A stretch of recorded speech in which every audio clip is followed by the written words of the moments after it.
Hello, Marvel fans! Love diving deep into the Marvel Cinematic Universe? You've come to the right place. Today, we're peeling back the curtain to reveal some awesome lesser-known facts from your favorite Marvel movies. Prepare to have your mind blown. Throughout this article, we'll be uncovering surprising secrets, hidden connections, and hilarious behind-the-scenes antics. So, buckle up, true believers, and get ready for a dose of Marvel trivia that'll make you look like a superhero yourself. So, here are some mind-blowing facts about MCU that I think you Marvel fans don't know about. First one in the list, Iron Man almost had a talking toaster sidekick and a villainous daddy. Yes, it was supposed to be Howard, not Obadiah. Did I get the spelling right? Iron Man nearly went completely off the tracks before becoming the amazing film we know today. Apparently, it took forever to get off the ground, and they were throwing some truly crazy ideas at the wall. Imagine Tony Stark with a freaking talking toaster for a sidekick. Okay, Tony would like a bread. But seriously, the wildest idea by far was having Howard Stark, Tony's dad, come back from the dead as the villain. He would have even suited up in like an evil Iron Man suit to fight his own son. Talk about messed up family reunions. Well, it's just like Thor said, families are complicated. Well, let's just continue. In the end, they thankfully chose a different tale, but it's interesting to see how some of those early ideas, such as the father-son conflict, played out with Obadiah Stane in the film. It only goes to show that filming a movie is a wild trip, and we should be grateful that Iron Man turned out so well. Well, no, I think it's awesome. Second, Wonder Woman almost played Nebula. Wait, you mean Gal Gadot, right? First up, Drax the Destroyer.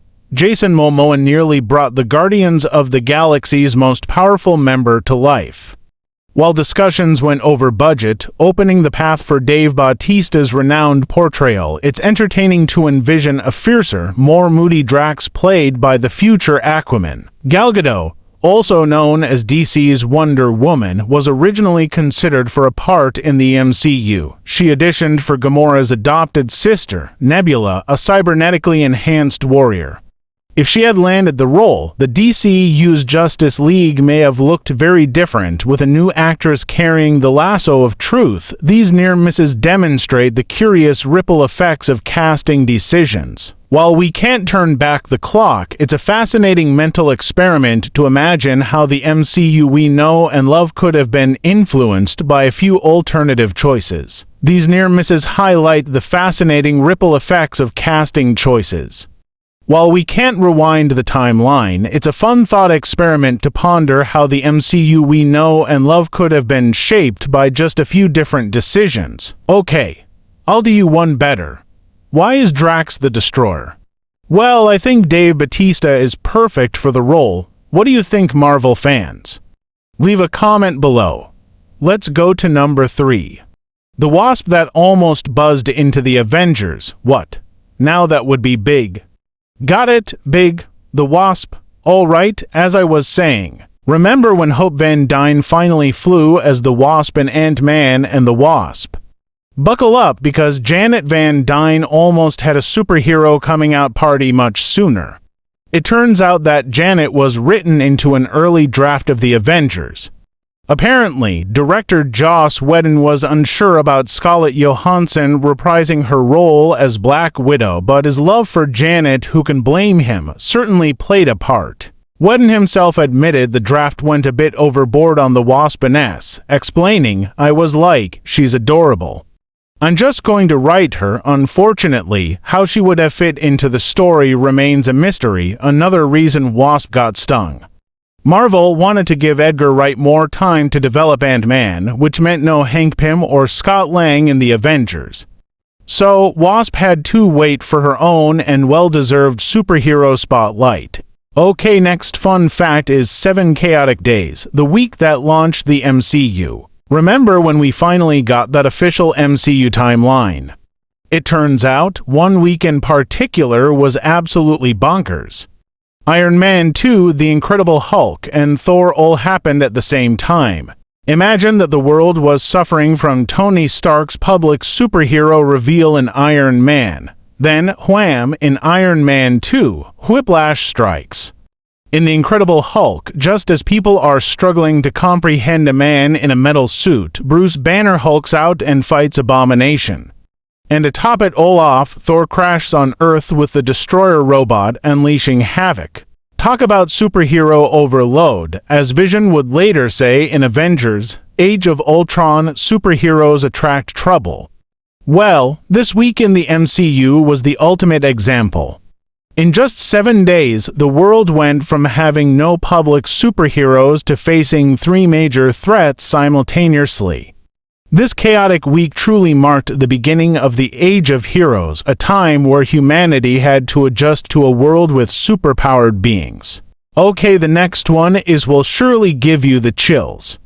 Cap's cameos before the first Avenger. Did you catch these sneaky Easter eggs? Yes, there is.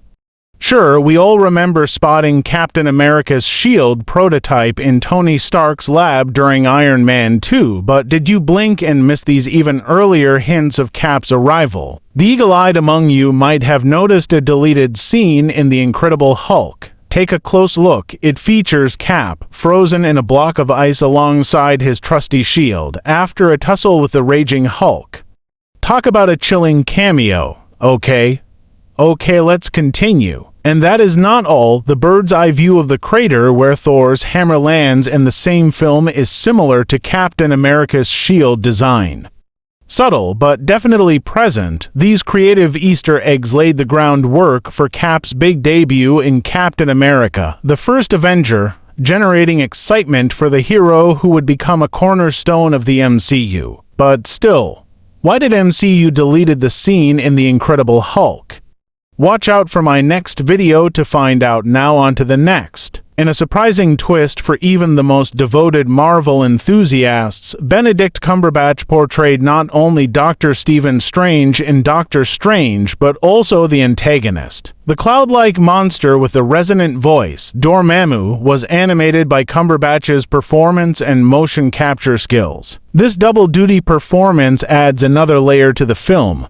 Dormammu can be seen as a dark reflection of Strange, a talented sorcerer who chose a different path.